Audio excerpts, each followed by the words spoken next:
call the meeting to order. I'd like to just make a note. Well, first, before I start, these are new glasses. They look good. I want to get you something different than what you've been wearing, and they go with my shirt. Well, I don't know.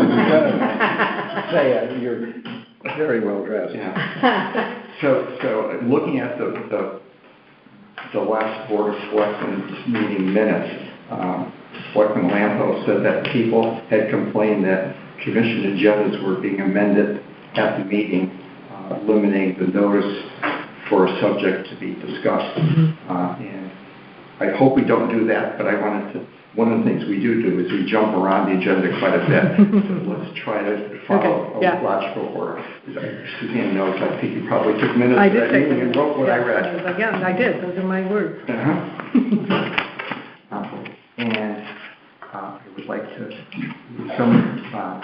to move to approve the minutes of the June 12th meeting. So moved. Second? Second. Is there any discussion on the minutes?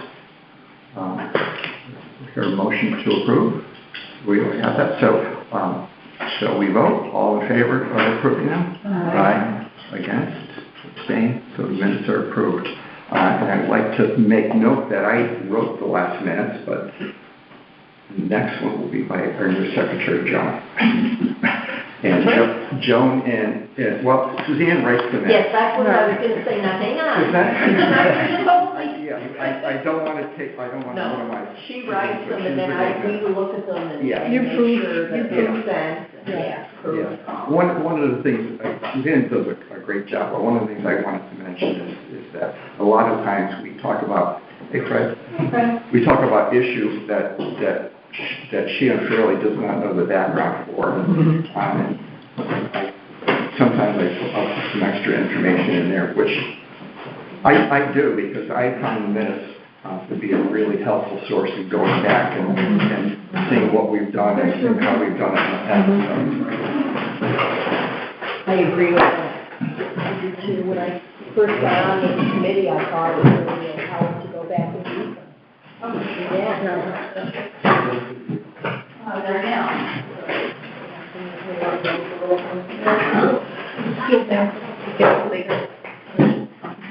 That's fine. So do we have anybody else on the phone? No one's there. Okay, so we can move past public comment and start to talk about open space business. So one of the things that I had been asked to do by Anita Mancini, the town finance director, was to request carryover funds if we wanted to do so. And we had some money left over actually from a previous carryover, $2,500 for file storage, around $4,000 for our stewardship, and $300 for our legal. I have not asked to carry those funds over. They total roughly about $7,000. I did ask to carry over our balance in our stewardship account, which is around $8,000. And we also had, it's really kind of an accounting issue rather than a lack of spending the money. We had $11,150 left over, and for some reason in a capital account for the Ferry Landing Wildlife Refuge project. It was $22,000 budgeted for that. It was never our intention to spend that all in one fiscal year. It was our intention to spend it over 2 growing seasons.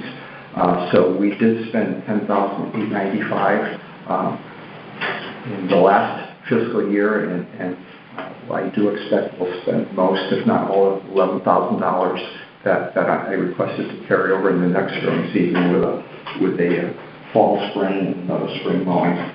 Was part of that the Phragmites treatment? Yeah, that's primarily what it is. Yeah. Okay, that's primarily what it is. Can I ask a question, Greg, about the file storage? Is that... I'm going to get to that. Yeah, okay. So, in terms of the property stewardship, one of the things I mentioned in our justification, and I believe the process is that it will go to, Anita Mancini will look at it. It'll go to Martha to be approved, and then it'll go to the Board of Finance for their approval. There were basically 3 issues that I cited for us not spending the money and asking for the money to be carried over, one of which was our stewardship issues. We had previously had 3 stewards who had worked for us on a contract basis. Wayne and Jim Mildrum said they no longer wanted to continue, and I spent several months actually working with Kelly Sterner when she was our temporary finance director to see if we can get the stewards moved to be part-time town employees, because when they were contractors, it literally cost them about a quarter of their annual income to pay for their insurance policies.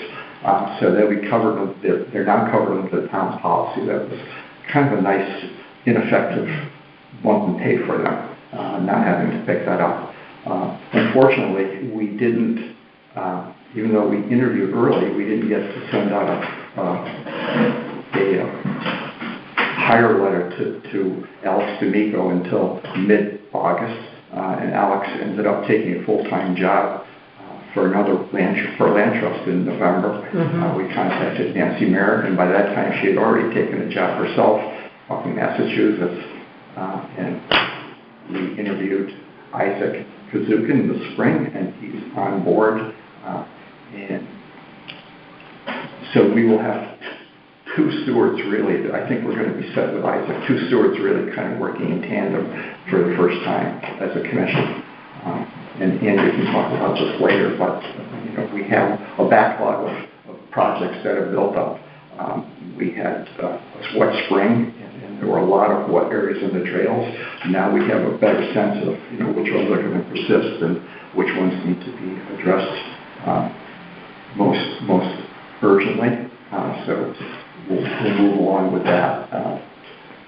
The other thing that kind of gave me a little bit of a surprise was Lisa Nicolai had once been our land steward, and she had been doing the maps for us and for the land trust. And she wrote to me in the spring and said her computer died, and she wouldn't be able to do it anymore. And the first thing I thought was, well, I'd love to have her continue working on the maps, but if she can't, that's okay. But do you have her files? Please tell me they were backed up somewhere, Lisa. And she said they were, but for whatever reason, it took me 2 months to get our files from her, and she sent them to me on June 29th is when I actually received 50 gigabytes of files from her. So we need to hire a new cartographer, and it's going to be a little bit more expensive to do maps than I expected, because I think Lisa gave us a really good price, and frankly, she knew the files. Someone that's going to have to look through them and see what's there. I had 4 different requests outstanding with her that she didn't get to before her computer died, so that person will have work to do right away. And I had, just for your information, Karen, I've communicated by email with Jacob Hale Russell a couple of times. He said he was going to see if he could find someone, but I had written to Carrie Chadwick at Yukon Clear, talked to Juliana Barrett when I started the other day, and Judy Preston, who worked for Mechanic Sea Grant. I'm trying to hunt around if we can find somebody that has a cartography background in the workforce. And then the last area of work that I asked for funds to be carried over for was for the Horseneck Creek landing. We are responsible for the upland maintenance of that property, and I would hope that whenever we move ahead as a town to put in a dock, that any disturbance to the upland forest will be minimal. And Mike and I attended a harbor management meeting to say that we'd love to work with them on that, so we make sure that whatever path through the trail is marked out, is done with an engineer, so it's adequate but also minimal. And I'm sure there's going to be some work by an arborist, because I'm sure we're going to have to take down some trees and probably grind some stumps to make a roadway through there. The best way, in my mind, to stay involved in that project and to have a say in that is to pay for some of that, and that's why I've asked for some of that money to basically be carried over as well.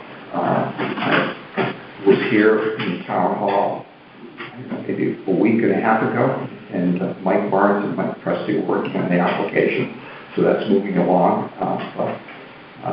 I thought I carried over funds for that purpose last year, expecting that we'd be working on it this year, but clearly that didn't happen, and I would certainly hope that we could move along if the dock is going to be a thing that the town chooses to pursue. It's something we get to in the next fiscal year. So that's basically where we stand with our budget materials. And if anybody would like a copy of the forms, I'd be happy to send it out to you. I'd like to turn over to Andrea. If Andrea could talk a little bit about the Stewart report and we have a couple Stewart issues to discuss. Sure. Did everyone receive Peter Doris's? I don't know report? that I passed that out. Okay. Well, Peter had done a fair amount of weeding, invasive species, plant removal, and trimming. He had watered on Ferry Landing. He cut up a down tree on Ferry Landing, hiked Horseneck Creek and trimmed invasives. He hiked McCulloch, no issues. There was a site meeting at Bartholomew, which I'll go into a little bit later. Well, I guess now. And there was an Eagle Scout who joined us, a 14-year-old who is interested in doing a bridge across the waterway. Let's get into Bartholomew later. Okay. So he's done some trimming and invasive species removal on Ferry Landing and other properties, and he is active throughout the month on different properties and was accompanied by Isaac on a number of them, although it wasn't mentioned on his report, but I know that he and Isaac have worked together and showed him the trails. So I have some questions on stewardship that I will kind of direct to you, but they're certainly open for everybody for their comments. One of which is that Peter's always given us a report on what he's done, and now we have two stewards. So we could get two reports, or we could have them work together for a report. Do you have any thoughts, Andrea, or anybody? I would say work together. Yeah. He's the head steward, and Isaac is his kind of point-and-shoot go-to guy. I would say one report, but I would personally like to see a little bit more of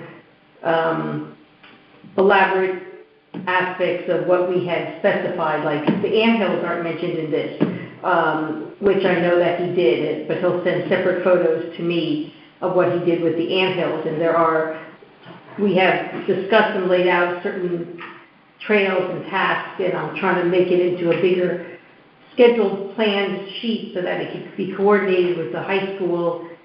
By August, I need to submit some plans to the high school so that we can get on their agenda.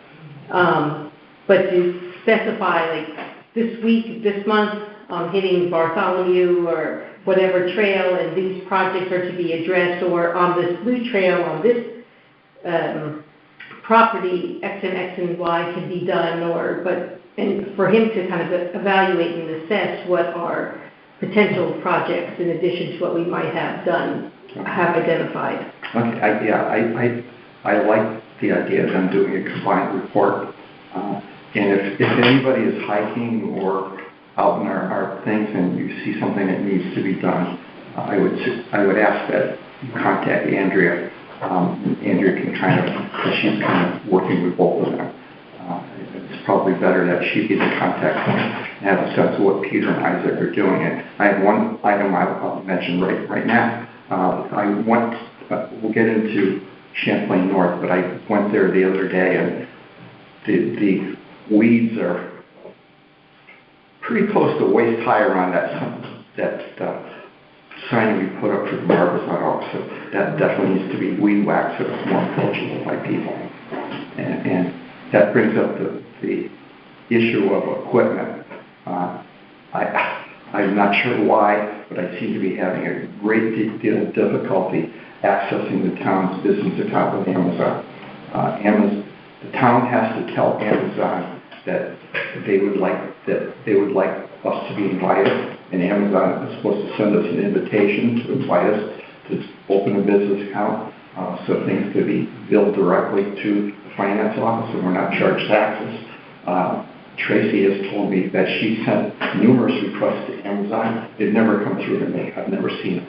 And consequently, I talked with Ann and Ann. I said I was going to buy a string trimmer and some pruning shears and things for Isaac, and I haven't been able to do it. I probably just, if I don't get on there this week, I'm just going to go to Lowe's and somewhere and just buy it for him. Even though Amazon, for the string trimmer I'm looking at that I used myself, I think Mike's got the same one. It's about $25 cheaper on Amazon than Lowe's. $25 cheaper? Cheaper, yeah. Mm-hmm. And then the other thing I mentioned is I saw from old records that we did open space years ago, bought equipment. I think there was a mower and a few other items that were bought that George James had, and goodness knows where they went. But I talked to Ann and Andrea about putting together a form, basically saying, if we give a string trimmer to Isaac, here's your string trimmer. Please take care of it, and if you leave town service, please return it to us because it's the town's, not yours. I think that's a fair way to do that. And the other issue that Andrew and I had talked about, and curious to see what everybody else will think, and I'll let you talk about it, is for what are the parameters of the job and assignments, and at what point do we want to pay our stewards? And this came up that Peter Morris volunteered to attend the Midsummer Festival and be at the booth. So it brings us the question, do we pay him, or is he volunteered, or whatever? And I'm sort of put on the spot. I can go into it. So, Yeah. Isaac hiked on the happy hour with us. Isaac attended a meeting. If Peter comes on a happy hour, do we pay him for the happy hour?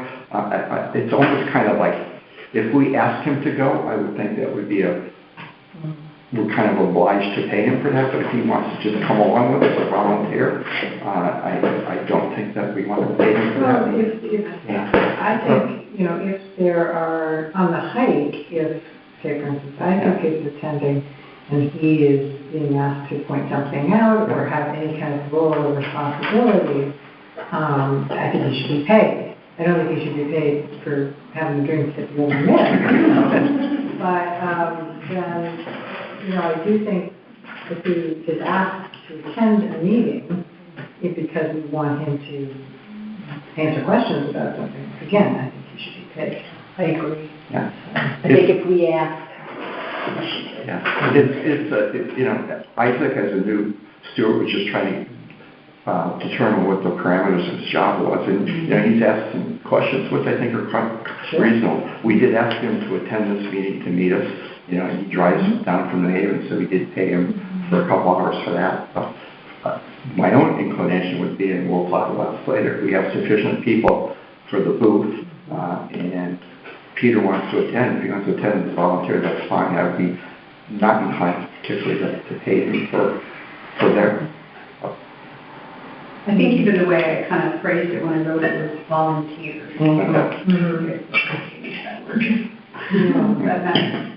I guess that needs to be clarified with Peter. Right. That we're happy for you to work, but this is in a volunteer capacity, and if you're not comfortable doing that, that's fine. We'll just fill in your spot, but thank you for stepping up. Okay, and are you interested, are you able to basically touch base with Peter and Isaac and kind of let them know what the rough guidelines of their employment are? Sure. We did get a bill for Stewart's work. I'm not going to go into it. Neither Isaac nor Peter that I'm trying to reach the person to talk to. Basically, Wayne did some work that I didn't expect him to do, and he asked for more money than we paid him in the past, so I want to basically find out what the deal is with that. He said he didn't want to be a steward, and I have no idea if he's insured when he's doing work on our property, so that's something that we're going to look into.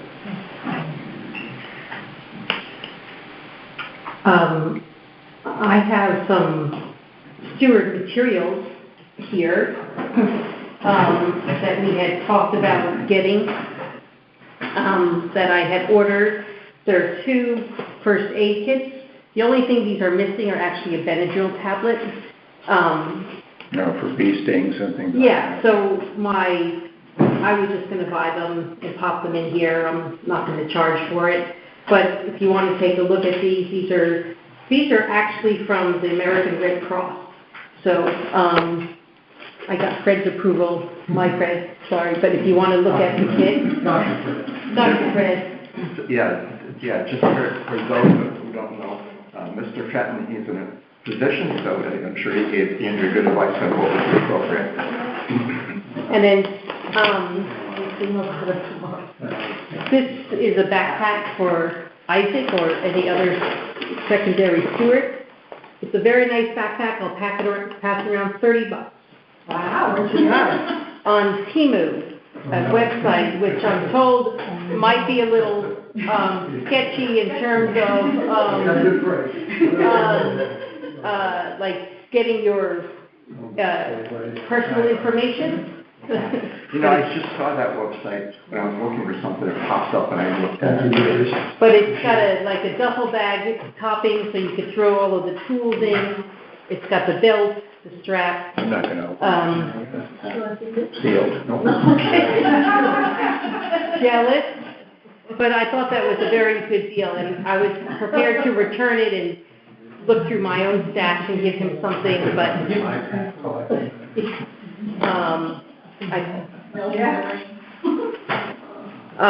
and also I had sent out a Woodland Master Class information that would be for anybody, but I did not realize that it was a year-long program and $400.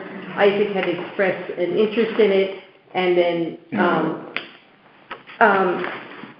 but that was, he asked how much, if anything, we might pay, because that was a lot of his wheelhouse, and then it was like, okay, let me look into something else, and there's one, I can't remember which one it is now, but it's 3 Saturdays in August for $75. Oh, was this it? I sent it out to Greg, I guess. The Green Mountain Forest Woodland Academy. It's in Falls Village, Connecticut, and I saw this on the CLCC website. So it's training, lunch, and all 3 modules together are only $75, and for 3 Saturdays. And it's ecological underpinnings, assessing habitat for wildlife, and informed decisions. Anyway, it seems like a much better deal that he might be able to. I guess it'd be a matter of seeing if he and or Peter would be interested, but I know Isaac is, because I think of his background in biology, and then to offer Peter if there are other types of classes, maybe mapping, that he might be interested in attending, that we could also to some extent support. So that kind of a little bit covers the other issue we talked about, is compensation. I did ask Peter to attend the Vienza class, and I paid for his registration, I paid for his time there. Isaac said that he would volunteer his time, but we paid for his curriculum course for something like this. I guess the question I have on that is, it's obviously it would be great to have stewards that are as well trained and knowledgeable as possible. Is what beyond actual trail maintenance, we ask him to do. And some of this talks about how to improve the environment for wildlife, how to check the forest health and so forth. Is that something that we want to do? Is that something that we're going to do as a group? Fred and Ellen have knowledge of forest, Mike? I think you're getting into bigger projects when you do that. Yeah. You just have to think it through a little bit more carefully. Yeah. I kind of agree with that, and maybe we can kind of narrow in exactly what we want Isaac to do. One of the things that I'd like to do is I don't want to basically poach, so to speak, Peter's work. Peter does a great job in walking the trails. We'll add a little bit extra to Isaac, but it'd be nice if Isaac can get into some of the stuff that Peter hasn't been able to get into, and one of which might be just kind of. Well, I can say as far as Ferry Landing is concerned and the work we're doing there, which, will be ongoing, even if we don't introduce any new plants, say, next spring, which I'm seriously, debating, just the maintenance for the areas where we are, and some record keeping on the development of the plants we've added and the responses from the seed bank, what's coming up and where and how the invasives are, a problem. I have to think a class like that would add something Just a little, when something I'm working with him there, I sort of give him the information he needs for the specific task he's doing, but I think it would certainly help him to have a bigger picture. Yeah. Well, plant identification and tree identification is something that, outside of like three of you, the rest of us don't have. We have other things that we bring to the table. So I think anyone who has that interest in the time, I think it would be beneficial with some understanding that there's going to be a longer term commitment with us and not just to hopefully. Yeah, exactly. And I was going to mention that I'm very cognizant of wanting to make sure that we treat Isaac and Peter identically. So if we offer something to Isaac, I want to make sure that we don't treat Peter differently. And the other issue for something like this is, while it would be great to have Isaac do it, it might be something any of us could benefit from as well. And particularly Andrea, who is working directly with them, or anybody that's going to work directly with it, supervise the stewards, might be something to do as well. Did I see that was Great Mountain Forest? Yeah. Yeah. It's Well, on the CLCC website and through the Yale School. Of forestry. It's Well, the environment facility at their forest, whatever. Well, I know, I've been up there and know So that there's more details with that, but sorry. it's part of the child's family land. But it's in Norfolk, it's not in, they might be doing the training in Falls Village, which isn't in Norfolk, Connecticut. Yeah, well, the training is going to be a good drive for either one. For anybody from here, yeah. And just It's as like a 90 miles. Falls Village is in Salisbury, isn't it? That's a good Falls question. Village is in In the Canada, middle of nowhere. Yeah. Right by, on the Lusitania. right by the racetrack, what they call it. Oh, right. Well, North Lime Rock. I drove past. Lime Rock, it's right by Lime Rock. So to back up just a touch. But that's not where. Yeah. The whole issue of training for stewards basically came about when you were talking about the school chainsaw, school forest or whatever. Yeah. And I wrote to the guy, and the guy said, we did a class early this spring for the Lyme Land Trust, which is the host, but didn't fill up the class itself. And I'll let you know if we're going to do it, but he wasn't sure if he was going to do one. And we were going to send Isaac and Peter to chainsaw safety class, and we kind of like shifted slightly from there. But that would still, in my mind, still be a kind of a priority class to have them attend. I took the class, but through the Lyme Land Trust, but it wasn't in Lyme. The class was over in Stonington, or North Stonington. It was, it's I don't know whether it's nationwide or just northeast, but it's called, something called the Galen Logging. That's it, yeah, And- that's the class. Yeah, and it's, you know, it's all day and it's very comprehensive and, We should not as want I to said touch to chainsaw. said to I hope they don't know. the instructor, you know, I've been running a chainsaw for 50 years. I never knew how many things I did wrong. And it was really helpful. And I'm sure I'm a lot safer than I was before I took the class. The other thing I wanted to mention too is we're members of the Connecticut Land Conservation Council now.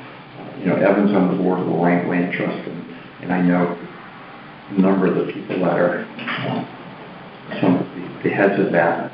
And I know Claire Kane, who's the trail supervisor for the Connecticut Forest and Parks Association. And one other option for training might be to see if Peter and Isaac could go talk to, I'd like to talk to Claire to find out when she has a new steward come on, how does she train that person? And if you have an experienced steward, you know, can Isaac spend a day with Peter, but maybe we could spend a day with one of their stewards and walk around and see exactly what they're looking for and how they deal with different things too. So that might be something to look into.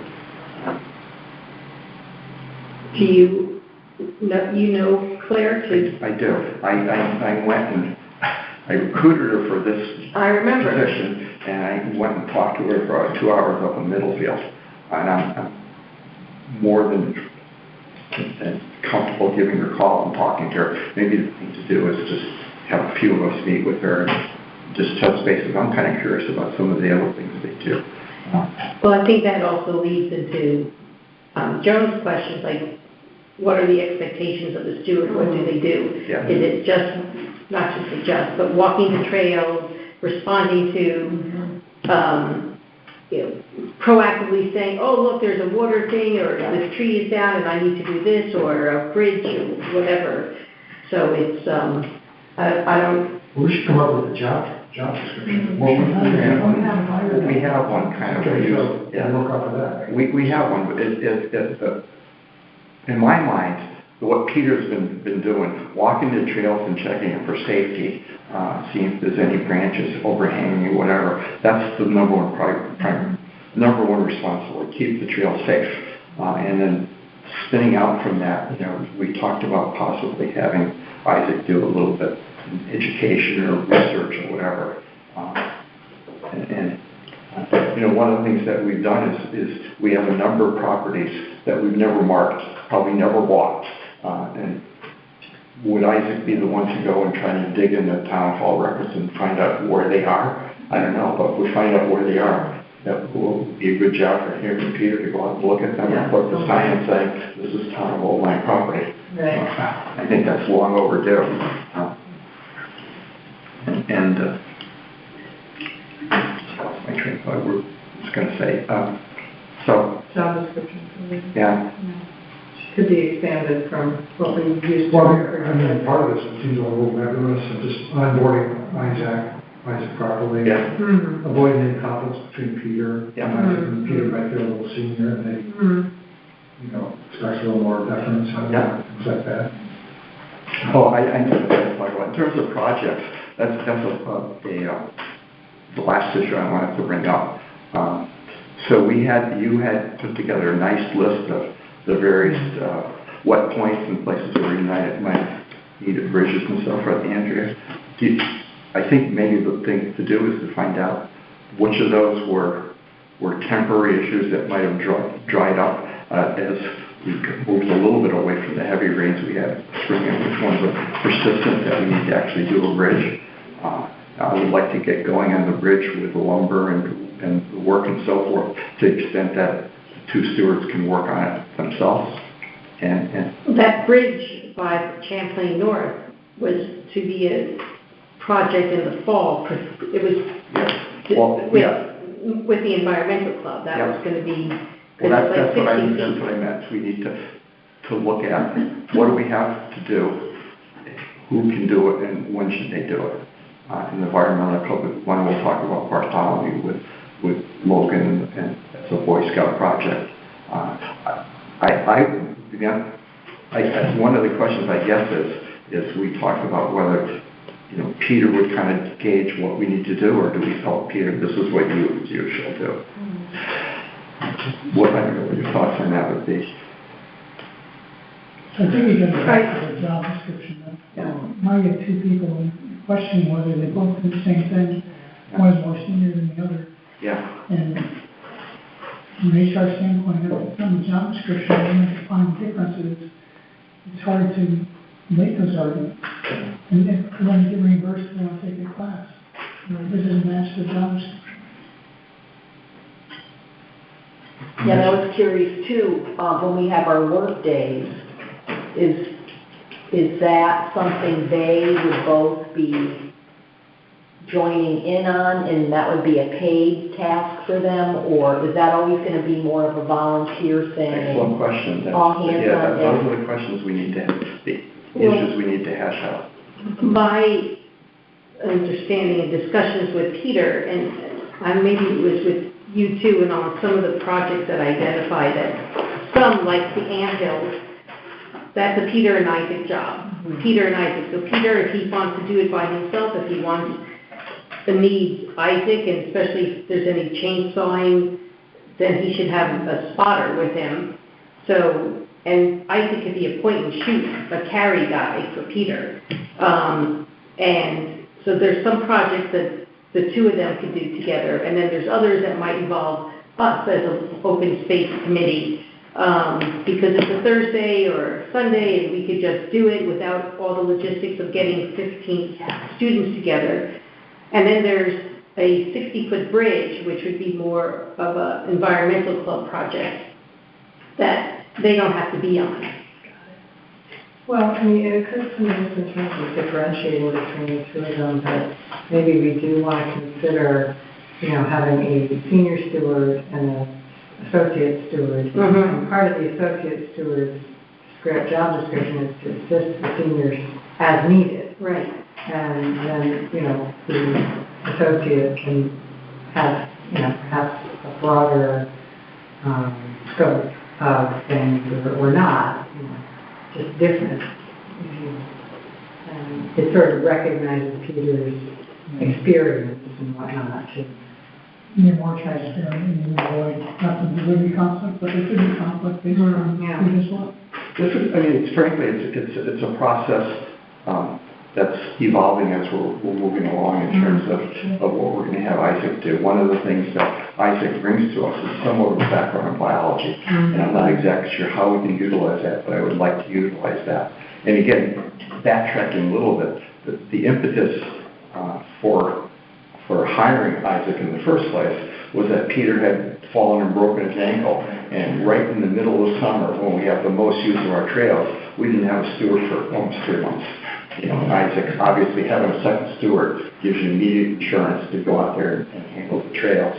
And in terms of overlap, Peter seems to be handling our big parks fairly well. And one of the things we can do to kind of give him his own little bailiwick is he's working. I would want him to be helping Ann as much as she needs work on Ferry Landing, and also to have him make a point of visiting Horseneck Creek pretty regularly, because it looks like we're going to be checked on what we're doing or not doing on that property. That's Peter you're saying.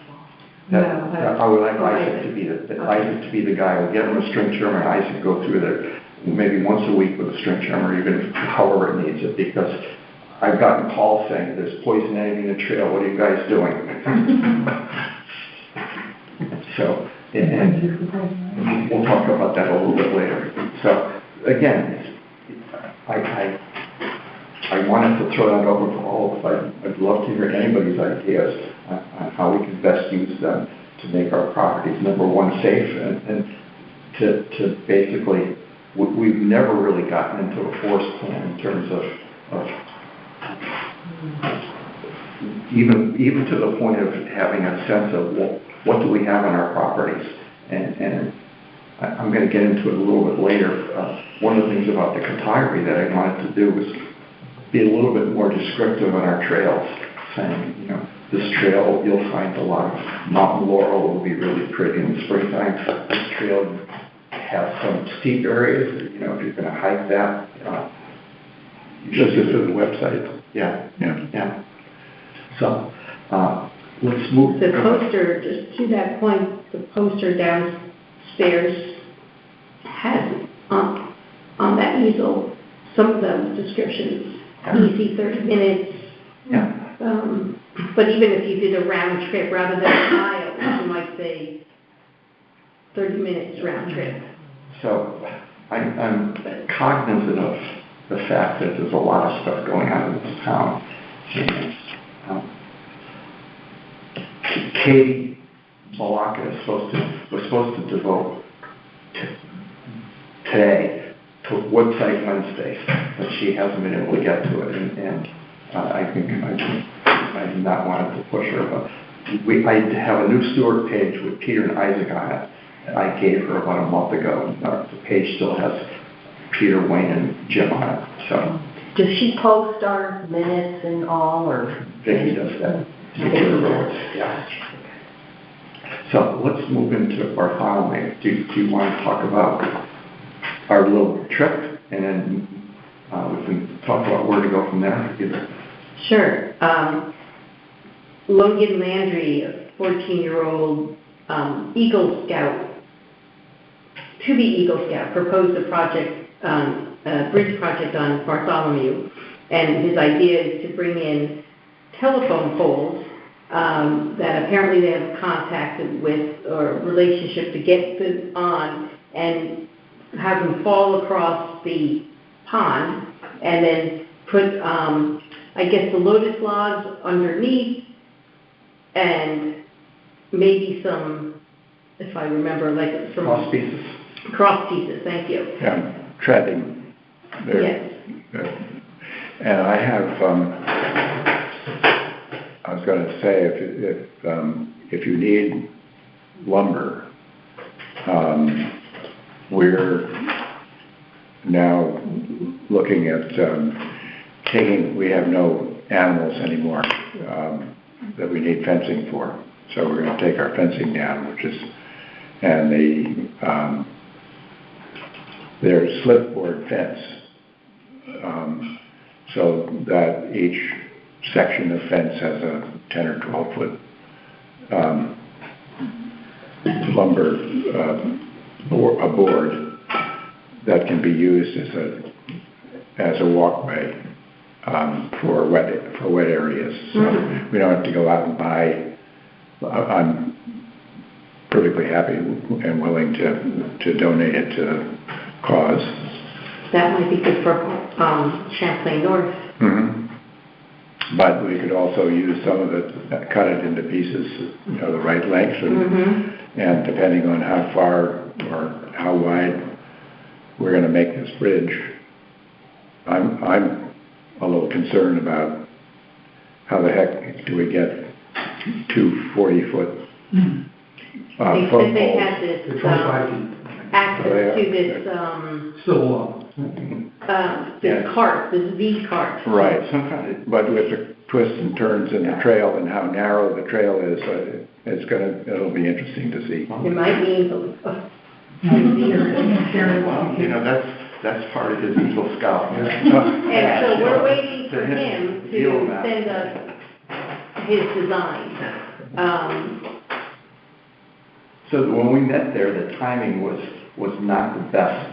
That Logan and his dad, who had the contact with the utility, his brother, who I guess had done some work for you guys, and his mom were there. And Mike was going to go with him to see Eric if we had any permitting issues. Well, they were about to let the troop was going to New Mexico. Yeah. The Joe Martin Ranch Ranch to get touch base with like 50 miles, 70 miles. Yeah.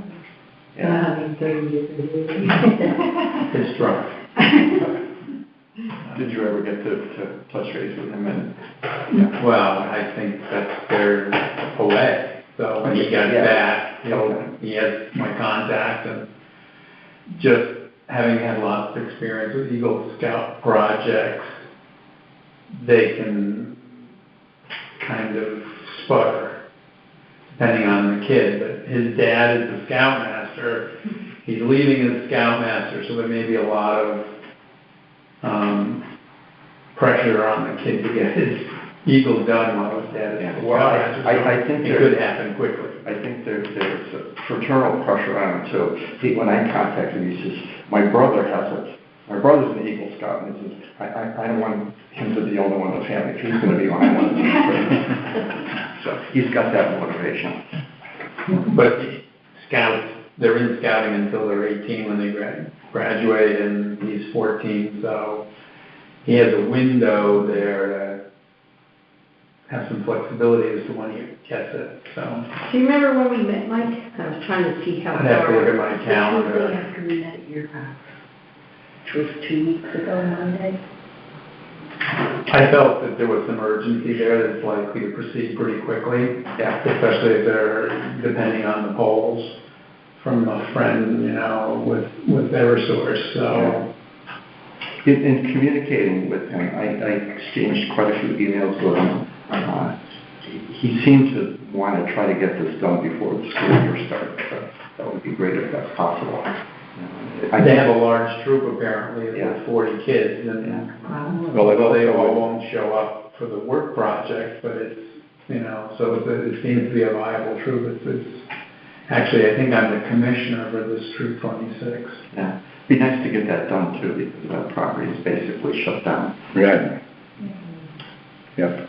And I think it's a very doable project for a scout in, a couple of weekends.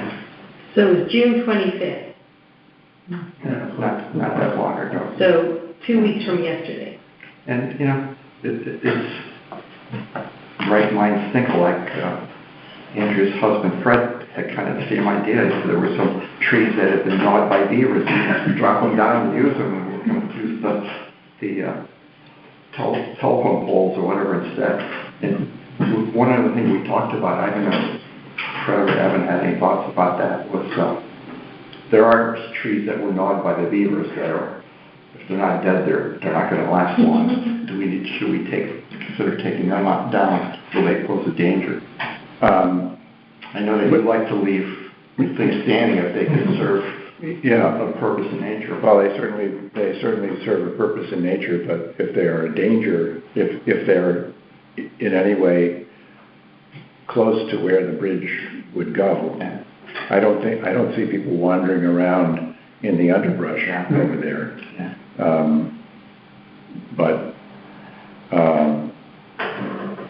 So I think if it's a concern, we should take it down before the bridge is done. I think that probably the way to do it is, we talked about a couple different spots where he's exact on where he's going to put those logs that we can see, where the trees are. You're right, absolutely. Take them Fall in the right down. direction, not in the right direction. Yeah. Well, and take them down before they come down in a storm, which, we're supposed to be in a very active hurricane year, and I'm sure those things would come down in a hurricane. I got an emergency alert today that a tree came down, blocking Shore Road. Shore Road, yeah. It didn't say where though. No, it said the middle of the road. A big road. Could you give us a little hint? It was Old Shore Road. It was Old Shore Road. So that's the smaller road, That's that's all that's going down, that was the other Where day. on Old Shore Road, do you know, Suzanne? No, but it was definitely Old Shore Road, it wasn't the Shore Road. That's the Oh, road. okay. Sure. Yeah, it's Yeah. not white sand. It's way up by, no, it's up by off of Route 1, Old Shore, isn't it? Oh, maybe Yeah. not. No, it's off of It's going 156. down to It is the down. white sand. I live off of Old Shore Road. Oh, okay. Yeah, it was a bad accident too. the other day. Oh, yeah, that was, I drove almost right as it was happening. really? Yeah, Just the bicycle. There was somebody, two cars. was somebody pulling out of Old Shore Road, or? I didn't actually see it, not to talk about something. I saw the but car. There was like 10 cops and, And an police cars ambulance. and 2 fire engines, yeah, so. Yeah, And I think one of the cars, I swear it's the one that goes 90 up and down Mile Creek Road. So I think you're right, though. I think someone was coming out of Old Shore Road and then somebody was coming. Well, the They way were both. some people drive nowadays, Yeah. and people going 100 on the highway and weaving in and out of the traffic, and it's just amazing. But getting back to the bridge project, I've agreed, once he has some sketch or plan, to talk with him and maybe his dad, with Eric. I think it's unlikely that there'll be any opposition to trail stuff anymore on the wetland agency. Yeah. Just because of me and John Measham, who was scoutmaster for this troop. Yeah. Okay. Yeah, just as a background, the reason we suggested that Michael and Logan go to see Eric Knapp was we had a plan from a Girl Scout that Evan can tell you more about it, that they didn't care for. Well, they fortunately, the Girl Scout had two different plans, and they liked one and they didn't like the other one. The only problem was that the one that they liked, we couldn't do without getting some fairly sizable equipment in there to drill holes through roots and rocks, and we tried to do it with shovels, and Fred and I were there, and it was impossible. Well, I'm going to review the statute and their regulations with them, and talk about uses that are permitted in wetlands. Not as of right necessarily, but are permitted and to be encouraged for conservation. And these are active and open space. It should be a no-brainer. Yeah. Well, there are certainly the Land Trust has been out on 3 Mile River Preserve. They put in a crossing, and I think that went through very easily. No problem, but I think it depends on the design and, how disruptive. And it also depends on who's on the wetland agency. Well, that's If a true. former scoutmaster of the troop and the kid's proposing the project, it'll go through a humble evaluation. Let's move on to McCulloch. Andrea heard from Anna Holland, who's a neighbor, and she's talked to Wayne about something. Do you want to just give us a quick update on that? Ann wanted to put a fence up on a road that goes up to her house. And there are no trespassing signs beyond it, but people still go on it. So I met with Wayne, not knowing that he was going to charge me for the 2-hour time that he took me on the whole property, not just looking at the fence. But it was still an valuable experience. And we proposed using fallen cedar trees to just post and put a chain up with a sign. And the sign should be, I have a call into Chris DeBordia tomorrow. So the sign should be ready, and Wayne was waiting for a cool day. So it doesn't really require anything other than either a chain or maybe using one of the cedar posts as well.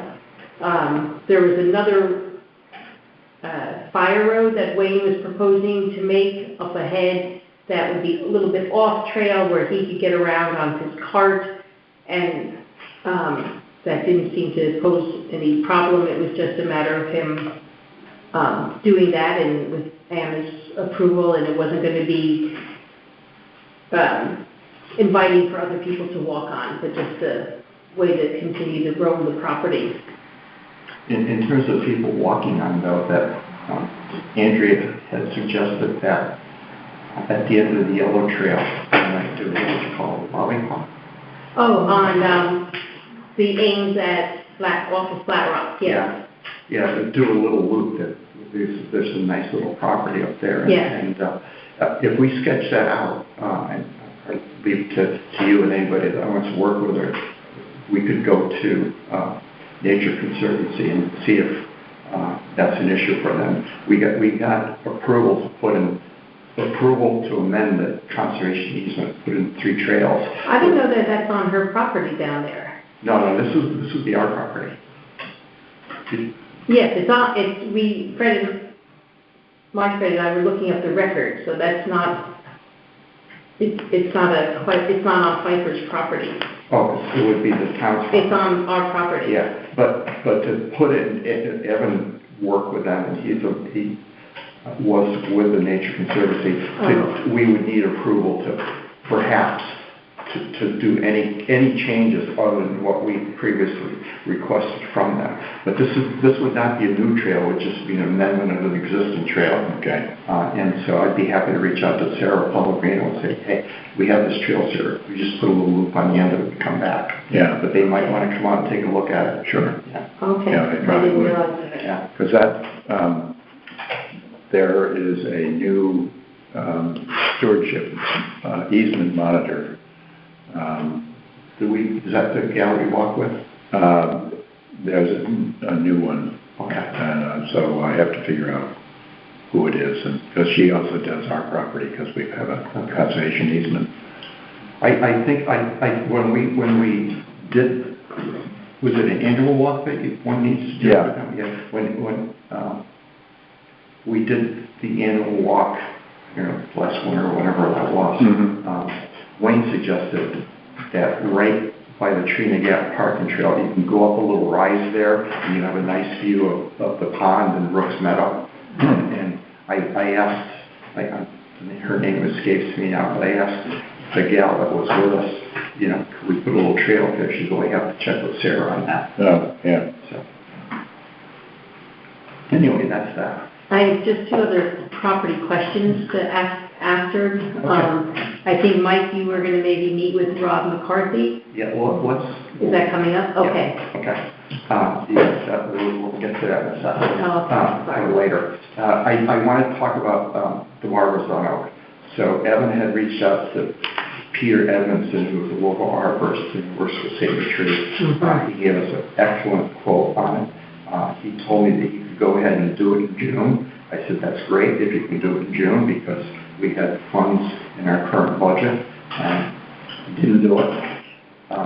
And I asked him, so what's the deal, Peter? He said, well, I've been having some second thoughts about getting a lift truck in there. And he said, I will still do it for the same price, but I forgot what he called it.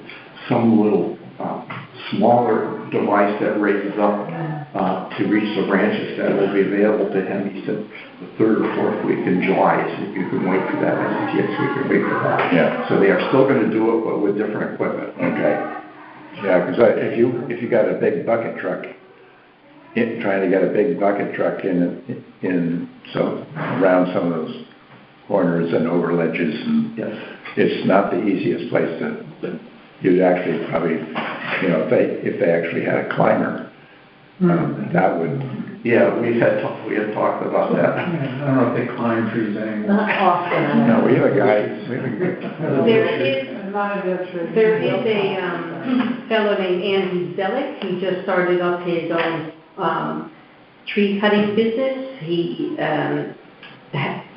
is not an arborist. He's getting his license for that, but he does climb and cut trees. And I mentioned his name to Michelle Hayes and Martha because the town is going to cut down one of my trees. And I said, I already got a quote. I know this other fellow, are you locked into certain people or companies? And the town is not, they use a few depending upon what the job is, I guess. Yeah. I think Jason Wilcox is one of them. Yes. But the Wilcox town is one. And Bartlett. And Bartlett, I think. Yeah, right. because the sidewalk, Ferry Road sidewalk Exactly. was all Bartlett. That was Affordable Tree out of Killingworth, I think, did that. They're the people that took down the pine forest at Horseneck Creek for free. Madison or Killingworth? Killingworth, I think. Oh, okay. Affordable Tree. And then I also talked to Derek Babin of Middlesex Tree for a quote for the barber zone. So what did Peter quote you? Pardon? How much did Peter quote the job? 500. Derek put 1,200.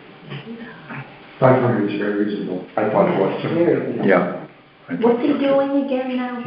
There's 2 branches that extend over the trail, so he's gonna take them down so you can walk on the trail with nothing overhead. Without being a And yeah. it'll keep the general look of the tree as But the as tree, much as it was, preserve it as much as possible. yeah.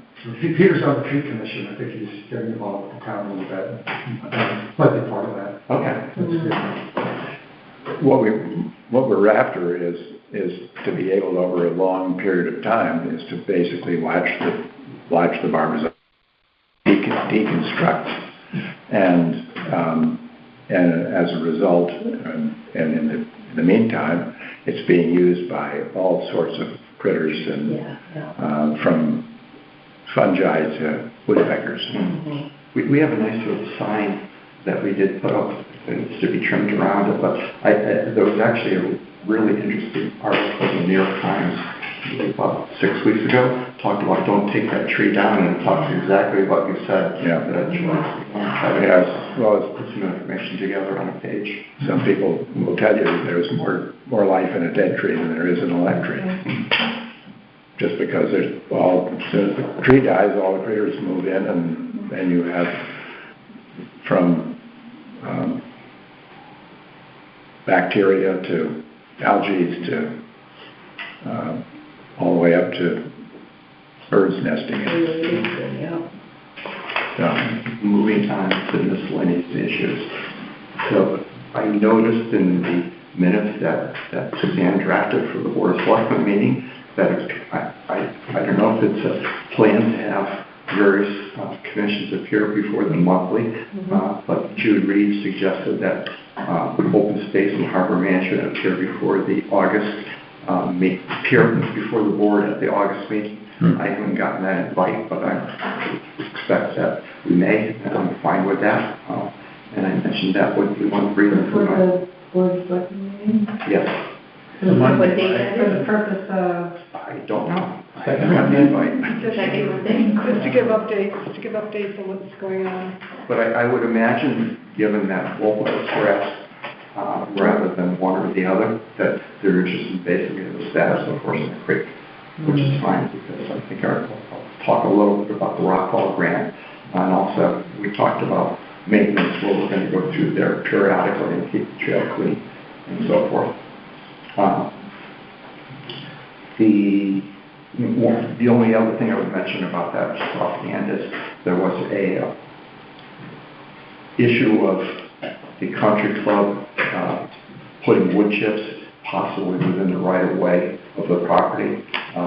Also, Michael suggested it may be within a certain number of feet of body of water or wetland areas. I basically wrote to Eric Knapp at LCC to Rachel Gallio that issue was brought to my attention, and it would be more their bailiwick than ours if they wanted to look into it. So that issue was addressed. And you had talked about document storage. So I just saw Katie walk as we came in. I gave her quite a pile of open space files. They have I think a summer intern working with them. She has scanned all the files, put the files on a thumb drive for us. So I need to put the files back in their paper folders. But now the question is, what do we do with those files? Right. You know, and I've asked that over and over again. I asked Martha about that. She was going to ask Tom Meyer about that. I will give Tom Meyer a call. What I would like to do is just open a Dropbox account with, say, a terabyte of space, put all the scanned files up there, put the 100 gigabytes or so open space files that are on my PC up there, and let Ann and everybody else put the videos and stuff up there and go from there. So are they organized in folders or I search that way or? I am somewhat apprehensively looking forward to see what's on those thumb drives. But my files are pretty well organized. I left what I hope was pretty specific notes on all the paper and clip things together and say, file this as. Good. I hope that's how it'll be done. But it's not part of the scan process. I said, if you have any questions or you'd like me to be with you as you start scanning, I'm happy to do that. I didn't get that contact. So we shall see. The other thing I wanted to mention, and a number of us went to the Avenza training, and you were traveling the last meeting. I think, as I mentioned, we're really kind of look at problems being opportunities. So we're going to be review cartography, maybe redo our maps. I don't really know how in the old days, the distances of trails was that calculated or if that's accurate or whatever. Certainly we didn't have information in there about elevation gains or difficulties, whatever. Were you going to look in, or are you interested in looking into using Avenza for that? Or I know that Ann and Andrew had some other software that might be of more interest, but I didn't get on the agenda, but I was gone a lot the last month and a half. Yeah. So I hadn't contested Connecticut Trails yet, but I've been doing our trails and learning Avenza. That does actually map the distance. Okay. Well, cross-check those other functions. So I was going to present something. We're going to have an August meeting with the next one. I'll try to contact Connecticut Trails at the same time. I've been gone for 6 weeks. I'm not calling you out. No. But I think that would still be our original mission, so to speak, is to be able to identify things along the trails as well. Yeah. That seems very good. Yeah. Are you finding Avenza easier to use? I still don't like it. Have you used All Trails? Yeah. Trails is open source, and I think we had a discussion at the Connecticut Trails class that we went to, and they seem to prefer, well, they were selling Connecticut Trails anyway, so they seem to prefer the Avenza approach, but it does take some time to get used to. I'm still not used to it. The layers are still problematic, at least from. Problem is I haven't done it often enough, in close proximity to time. Yeah, but A little bit here, then a little bit here, then a little bit here. but it shouldn't be that cumbersome, right? It should be a lot more user-friendly, and my friend and I were hiking the Hantic the other day, and he has All Trails, and it got to a point where there were no more trails, and so he had a bushwhack, and they go down, because, well, there's nothing here, but there's a trail there. So, you have, I'm comparing what Avenza is giving to the All Trails. They're very similar. All Trails is actually more established, I think. That would be the best way to answer it. The reason that I initially got interested in Avenza and took the course with Peter and then asked a few folks who would be interested in going is that was somewhat informally the software that CLC was promoting, because the last several conferences they had workshops specific on that. And when I went to the workshop, the Yukon Clear people were basically saying, this is what we'd like you to work with to give stuff to Connecticut Trails with. Yeah, and that was definitely what we heard in the class from us. I think they're committed to using Avenza and want to step into the Connecticut Trails thing. That's really the only way to go. Do you know, I want to put you on the spot, Karen. Do you know if you guys, are your properties on Connecticut Trails or? I don't know about Connecticut Trails. I have All Trails that I've seen several of our stuff on there. I don't know if it's all of it. I was kind of surprised if it was there. But I don't know. Okay. I'll keep. Go for it. Midsummer planning. So, Joan and Christine and I met, but they could talk about it. Christine has some project ideas and organizing the scheduling, and I guess our first question would be, are we set to? Not fully set. need more volunteers, right? So we need a few more volunteers. So this would be, for Saturday. We need, some people from between about 12 and 4. What's the date again?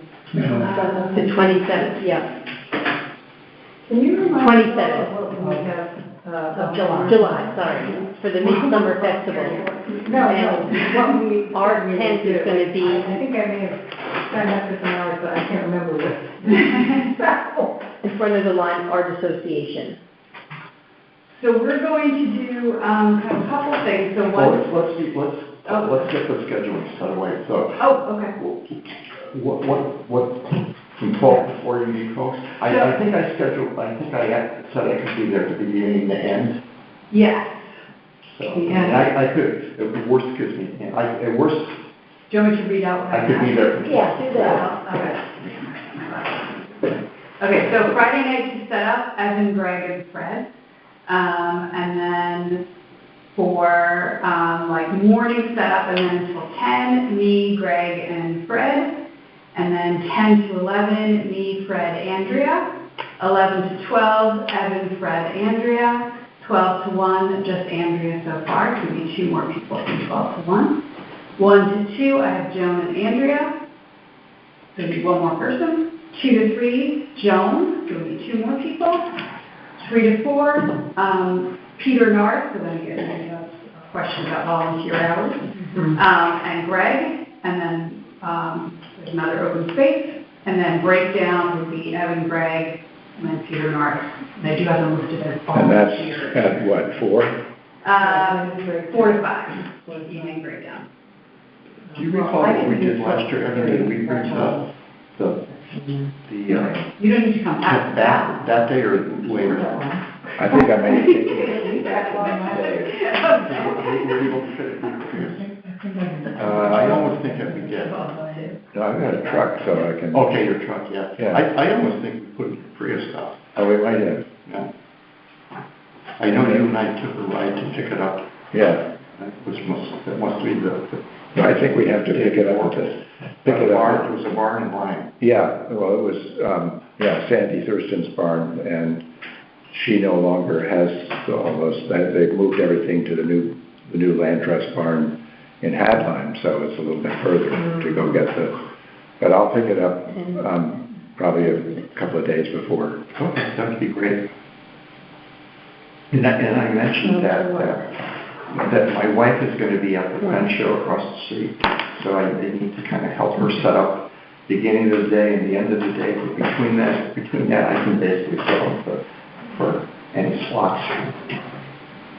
And what about like did we figure out tables and chairs? Are you providing them, Andrea, or? The Lime Art Association is providing us Cool. All the right. 3 tables and a chair Yeah, or 2. You might want to bring a folding beach. I can bring a couple folding chairs. I've got some folding chairs as well. Speaking of which, it just sparked my mind. Do you know what Peter's talking about with chairs on Ames, on his report, Andrew? I think in the cave there has been maybe the one off, I don't know specifically, but I don't think it was the ledges that we saw. I think it may be the one off of the yellow trail. And somebody left a chair in there? Yeah, that's what I'm guessing. It's a little odd. It's on the red trail, so that would be off the white trail. Did he remove it? Yes. The 3 folding chairs removed from the cave on the red trail have been brought down and leaned against a tree. I will remove and recycle in July. People just hanging out in there or what? That's interesting. Just having fun. Maybe. Oh, God. Well, do you guys want to talk about the table or something? Yeah, so we still need a 2 to 3 and a 3 to 4.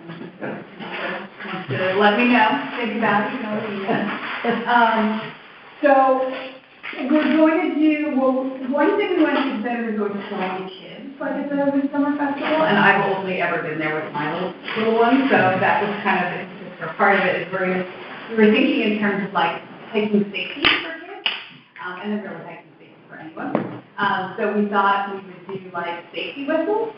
And then, we got like a bunch of like blue stuff and, like lanyards, so the kids could maybe make like either bracelets or necklaces and stuff like that. The sample bracelet. So that they would, while they're on our trail, the parents would feel safe, and then it would give us an opportunity to talk about It like says go hike. safe hiking and things like that. Stressful. Parents. Sure, Go ahead. So Andrew got some, also from the Red Cross. yeah.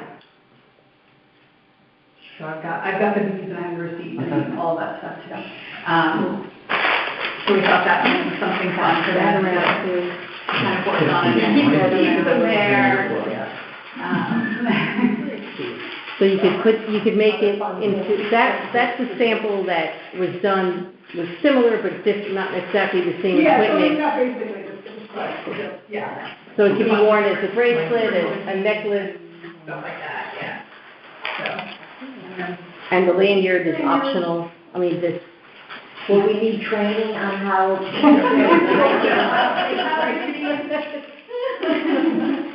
and then their little carabiners, because Ann suggested like the idea of the carabiners, and they could also go on the whistles. And then those stickers,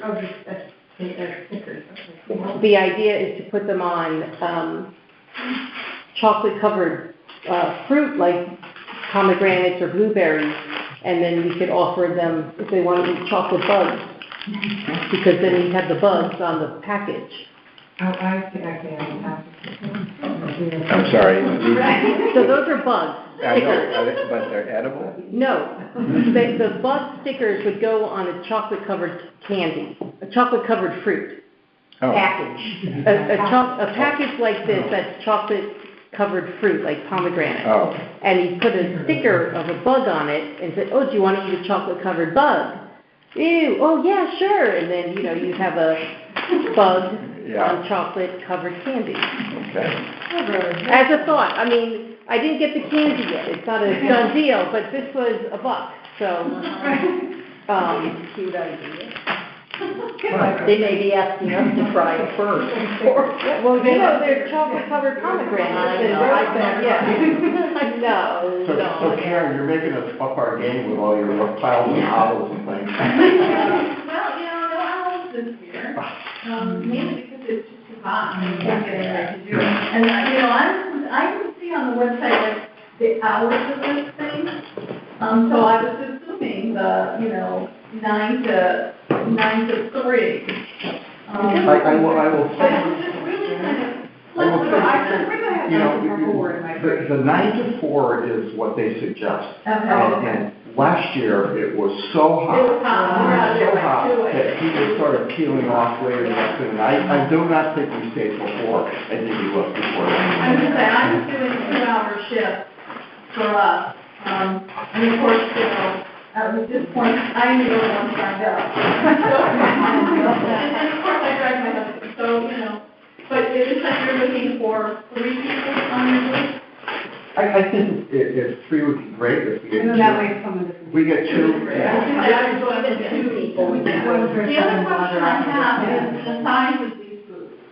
And I was looking at it, and I think that they're saying 12 by 12. And I know that you guys we're like next to one another. And I think you guys are on a corner with like nobody behind you. And I was concerned that, at first I thought we've got a bug guy coming, and we've got the reptile guy. So, but they're off center, so I think we can still do it within, I think our canopies are only 10 feet. But I think we could still do it.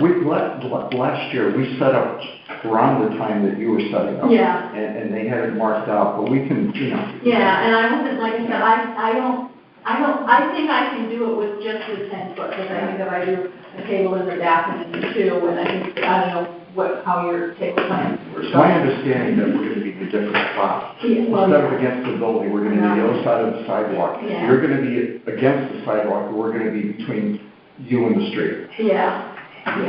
And there's nobody behind you, I've got somebody behind I us. believe that's the case, yes. Yeah. I thought, shoot, I lost the thought. Frankie Neville told me that's gonna be cool, we'll see. Well, Yeah, I mean, we had asked to be moved because it was just too hot. Well, they were gonna put you over by. And then they set us Waterfall. over, Because that- you had- and everyone was like, oh, no, nobody, so, Edie kinda got us somehow back in I wasn't sure how that was gonna work because hadn't the Lions Club or the car show been over there and you had to pay to even get in there? Yeah, and then, so anyway, Edie got us back with, my own association, so, and I think looking at the map, we're right in the corner kind of thing. But I think we could still do line with which one. And people are just looking at the rest of them and talking, and they're not right together like Birth Fest, that was horrible. So, it should be fun. So I had talked about doing like little things for each of the properties, but I did have the back page of our brochure with you guys redone. Yeah. I've not been able to get the map done because of problems, but I was gonna print copies of that, and that's all the main properties, and we didn't include I noise. still have the double, the bifold flyers that you guys. Yeah, that's what I'm talking about. Yeah. So the back page, I did have revised. Revised. And that has noise and Horseman Creek on there. I was gonna print off some of those as staples.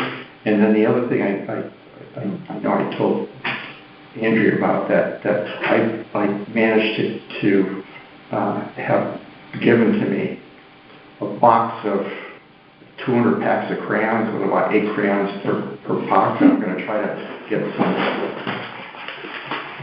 I have paper. And I know you were looking for a map, like something like that. Yeah. Well, that map needs to be revised. We were told on a couple of occasions that Horseman Creek is not on there, and why was it not on there?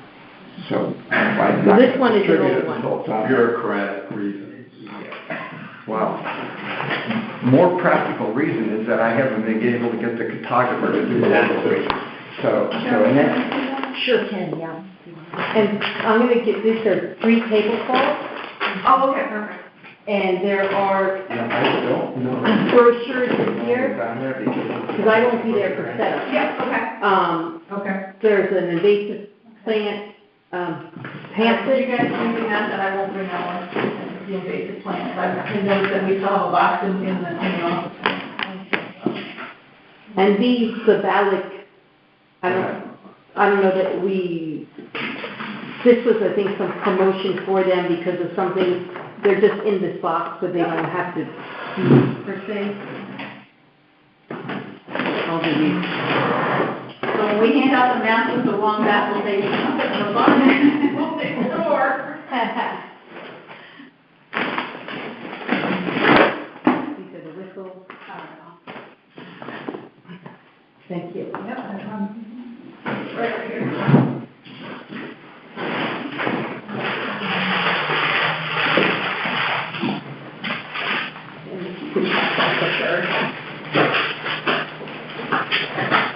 So do we have Joan and Christina and Andrew, do we have any more to talk about midsummer? I was gonna offer something, I don't know if you're interested in this or not, maybe you have enough things. But, a couple years ago, we called the quiz board, the Waste and Recycling Committee. It's an easel, it's about 2 feet wide, 2 feet tall, and it's meant to be interactive. So it's like 5 questions, and then there's buttons you can press to say if it's true or false. Oh, nice. Well, that sounds great. And then to the right, there's a little explanation of a flap if you want to get more information. You can look it up and it tells you a little more. That's cool. So it was designed to try to get people to Right. do something. That That sounds great. So the only question is 5 simple true-false questions that you'd like to ask. I'll send you a gift. Okay. Yeah, I can send you a gift. And then, why don't I collect them and then I'll send them out and we'll kind of sort out what we want to use. Something good. Sounds great, thank you. So What did you call it? yours? It's called the quiz board because Thank you. people look at the quiz. We also spoke about using some of our videos on the computer or a frame. And I have one even of the presentation that we gave to Rockfall Foundation. And from YouTube, you can access them, but I haven't yet attempted to download them from YouTube onto it wouldn't even be a zip drive, it would be like a SIM card, so I could attach it to maybe my computer, but I don't know what your frame might take, and I couldn't find it. I looked. I have one too that my nephew gave me, and I can't figure out what I did with it. Yeah. So I'm not convinced that I could. Somewhere. But even the zip drives, I have to figure out how I can attach that to my laptop. You mean the thumb drive? Yeah. You should have a USB cord. They just fit right into a USB slot. Just the same as like, I don't know. And your computer, something like that. And what's your, I don't know what your battery is. I don't know if we're going to have access to power or not. My slot is like the size of your fingernail. That's the only slot you have? I have two, but I have some extensions. Is it a MacBook Air? Okay. Put it down below. I'm sorry? You need a dongle. I might have one that works. So I might be able to, I may have some of the extensions, but I still have to figure out how to, I have some on different components and I could access it, but it's not just, I haven't figured it out yet, put it that way. That would be great. The question is how long, can your computer run on charge? I don't know, but I might be able to pop into the Art Academy and charge it up or something. And but we also, maybe if we have the QR code, can people then would they be able to access it on their own phones? That would be cool. And do their wildlife, do some of the from there. Mm-hmm. That would be cool though to have, wouldn't it? But it kind of depends on, I don't know what code I would get, because the one from the AIM signs don't work anymore. So that's a work in progress. So it may not happen. It may not. So moving on to the Horse Neck Creek, the Rockfall Foundation grant. So Michael and I met with Juliana Barrett, who is a coastal forest expert, among others, who works for UConn and Connecticut Sea Grant. And we walked through Horse Neck Creek with her. She was very impressed with the property. So it was a really neat property. It was a little bit of a hazy morning, and when we got down to that, looking over towards 156, it was really beautiful. I took a couple of nice shots. Michael suggested it was very much like Cape Cod. And so she pointed out a couple of things for me. And the thing that came to her mind was how few invasives there were in that property. So we were thinking if the grant has two amenities that will add on property. One is a sign, and I was thinking the sign would be mostly devoted to birding. I contacted Roger Torrey Peterson Estuary Center, and Melissa said Joe Atwater can work with us. And Michael has a pretty substantial list of birds he's found there already, and Joe's going to basically see what he can add, and maybe we can come up with a little bit of information on the sign to talk about what people might see, this time of year, or what people might see in the winter if they go, because the species change quite dramatically from egrets and stuff you see really commonly now to the different types of ducks and things you see in the river in the winter. And I guess I'll let you talk about it, Peter.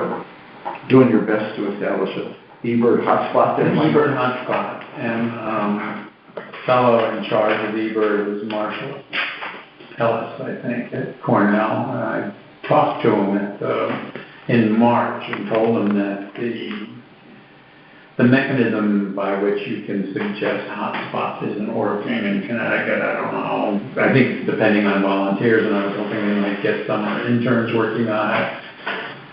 And it hasn't accepted my recommendation, so I'm gonna send an email to Marshall.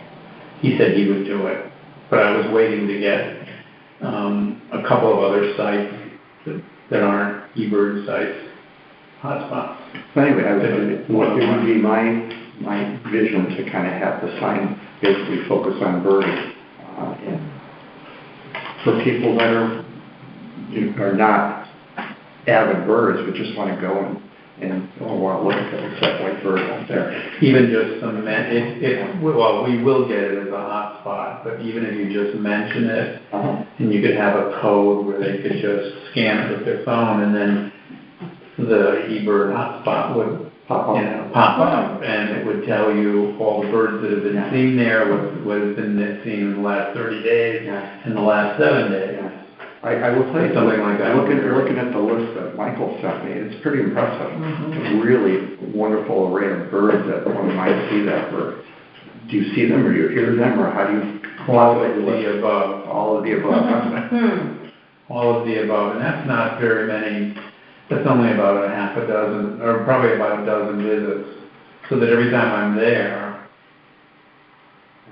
I think I probably collected 30 species when we were there. Yeah. You find these salt marsh sparrows and... Haven't looked that seriously in Merlin, because usually we're putting in fences or weed whacking or we're doing other things. Yeah. The fence actually. Birding isn't the fence actually looks quite nice now. The wood is weathered, so it doesn't stand out as much as one of those raw wood. The rain or whatever filled in around it. The fence looks really solid. That's what good. It looks really nice. I care about the looks. Thanks to Fred, Michael, Evan, all of us who were digging holes over there. Amanda has credit as opposed. So the other thing I wanted to do is I got the idea when I was hiking up in Maine last fall is to do a little guided little travel walk as you're going through the property. And Juliana was pointing out some different things in there. For example, she mentioned, I forgot it was common briar, for example. She said Cat briar. That keeps you, where all the ticks are, so we'll have our little... Well, it's cover for rabbits, and I was looking it up online, and it talks about, we're talking about the same thing, that it has fruit or something that about 30 different birds feed on. Oh, yeah, no, so it's, you look at it like, what do we want this for, but it actually plays an important role. Yeah. And then she talked about cedars that probably occupied the property when it might have been cleared, and talking about black cherries, really kind of a cool little spot we got where black cherry tree and hybrid blueberry. Black cherry tree and a cedar kind of wrapped around each other. They're kind of tangled as they go up, which is kind of neat. So, I think it would make a nice little there. She sent me some information on all the grasses that one can find at the marsh and so forth. I would be interested in but it's brackish, isn't it? Yeah. Have you seen the storyboard at Florence Grishol Museum? I don't recall. It's new in honor of Agnes. But isn't that an RTP? RTP, Yeah. sorry. Yeah. Have you seen it? I haven't gone there. Brand new. It's, I've seen them at libraries, but they're different plaques, 2-3 feet from each other that tells a story. Usually a library will do it showing a page of a book, and it tells a story. And so it seems like you could almost have a series of signs, or if you were talking about the story. Virtual or whatever, right? Yeah, what I'll do is I think I may have distributed. I will send you all a link to the thing that I based this on for Yes, Bart yes, You okay, can take a look like at it. that. If anybody That's has any beautiful. ideas for that, I'd love to hear what your thoughts are. So I wanted to end by saying I would love to put a little bit of history in there about that. And I don't know how one would do it. I don't know if you want to contact Mr. Pfeiffer, but for example, I'd be curious, how did Horseneck Creek, when was it named? Yeah, I How was long wondering ago was that it named? too. Or even, the Black Hall River, I mean, I've seen all kinds of different derivations of that name for a slave, or it was something, back. Well, there was, relative. one thing that's been, I think, debunked, and that is that Adrian Block, supposedly the first white person to enter the Connecticut River, anchored in a little cove and by the Black Hall, at the entrance of the Black Hall River. So somehow it got Block's Hole, and which got changed to Black Hall. That was the other story is that there actually was a little shed or a shack on Griswold Point that had a black slave in that Matthew Griswold owned. I read something like that too, but also Old Lyme was Black Hall before, right? It became, that's what the town was called. Yeah, I didn't know. Line, and then it. Section. It was originally Lyme, Right. after Lyme Regis in the southern part of England. I'd be curious though on Horseneck Creek in particular, because that's the property's name. How they came about. In 1836, Griswold Point was a Griswold. No, I know, It was Black Hall Point. yeah. And it didn't become Griswold Point until, more like the by the 1880s, it's on the maps. Yeah. How did you, I have the 1836 map. And there was an 1854 map too, which had Poverty Island on it. And I don't know if it would have that much detail, would you be able to determine if Horseneck Creek still had that name back then, Michael? probably wasn't named then, but it's present. It's there. It was mapped. And this was the first topographic survey of the east coast of the I U.S. don't think we can find out First about time that. survey. The name of it would be, I think, fun, interesting. Yeah, I don't think they knew names. This was just, and they didn't even have contours yet. They sort of draw topographically the hill differently. They hadn't invented contours. Put on wetlands. They had wetlands. Ponds. It was, Are you familiar with the history of that property, Kevin? Do you know, was it cleared at one point, or what was, because Juliana thought with the cedars and the, oh, I think it was used as a gravel pit, by, well, that's probably what the pond was, it? Gravel? yeah, that was dug out. That's more recent though. And the age of the trees is, probably no more than 60 years, so. There's aerial photography available back to 1934 online, so you can compare the 1934 aerial photo with. And there are a series of aerial photographs. Where did you find this? Can you? On the Magic site, which is some digging, Michael? what? Did you find a couple photos that I do? It's very easy to find. I'll send you the link. Okay, terrific. When it's the state of Connecticut has the Magic site through UConn, and You familiar with that acronym? yeah, they have a whole series of Connecticut Eco, the CTECO, and you can get I'm gonna have to keep this out. the geology. We're gonna invite this, Kevin. So, A whole series wherever it's digitized. well, let's go on, because we have a couple things to get. And that will give you the link to all the aerial photos as well. May not be on the same site. Did you want to talk about Fairgreen? Yeah, I'll just bring people up to date quickly. I guess the main news is really how helpful Isaac has been. He's been watering and, it's, again, something we talked about at the last meeting, but an ongoing dilemma is how to make the watering there easier, especially if we're going to have a hot, dry summer, which I don't know. he's been great. And, actually last, I forget what it was, either Saturday or Sunday, I can't remember, it was Saturday. He and I worked down there for 2 hours. I brought my weed whackers, I happen to have 2, so I have a lady model and a macho model. I'm the macho model and I was the ladies model, and we made good progress, cleared the way, but, without trying to make it too, welcoming, but cleared it enough to be able to get down the path without wading through knee-high vegetation, and then cleared around all of the plantings, all the caged plantings, and reached in and got the weeds out that were growing up in there. It was a jungle, and on a previous visit, he was able to clear a certain amount of an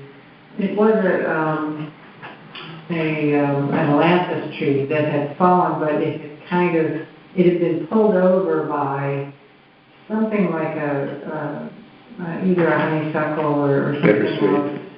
It wasn't bittersweet. It was very, very lush foliage, so that in order to get to, I don't know if you know the property, but if you go in and you're kind of looking at the water, if you turn to the left, there's what we found out was a crabapple tree. Mm-hmm. And we did a lot of herbaceous planting on the left there, but if you go right, last time we planted the blueberries off to one side and a couple of other hardy weeds up the hill a little bit, but you couldn't even get through there. Mm-hmm. So over the course of at least 2 visits, we got that, and we even finally got the dead ailanthus out of there now, so it's nice and accessible. And, it was a good 2 hours of work, and it'll be all grown back by the next time I go down there. But it'll be great to have a string trimmer. Yes, I will have one next week. To have him be able to do that now that he's done it, he'll know what to do, and everything's looking good, nothing's crispy, so everything's good. Which of you might see Isaac next? Well, I don't have any plans to see him, but Okay, when so I get it's that, not I'll to- have to work out some type of right, we'll off. have to work that out. But I will say that, I don't know if I mentioned this last time, but we had planted a lot of native geraniums in that one little area, and they've come back gangbusters. I thought that we totally lost them, and they're very happy, and the ferns are going nutty. The ferns are really taking hold. Nice. Great. So I asked because whomever might see him next can give him the backpack. Okay. Yes. And his first aid kit. So, Evan has to leave at 7. We need to end at 7, so I would like to ask if we might go into executive session. So, I move we go into executive And session. I second it. okay, so. Okay.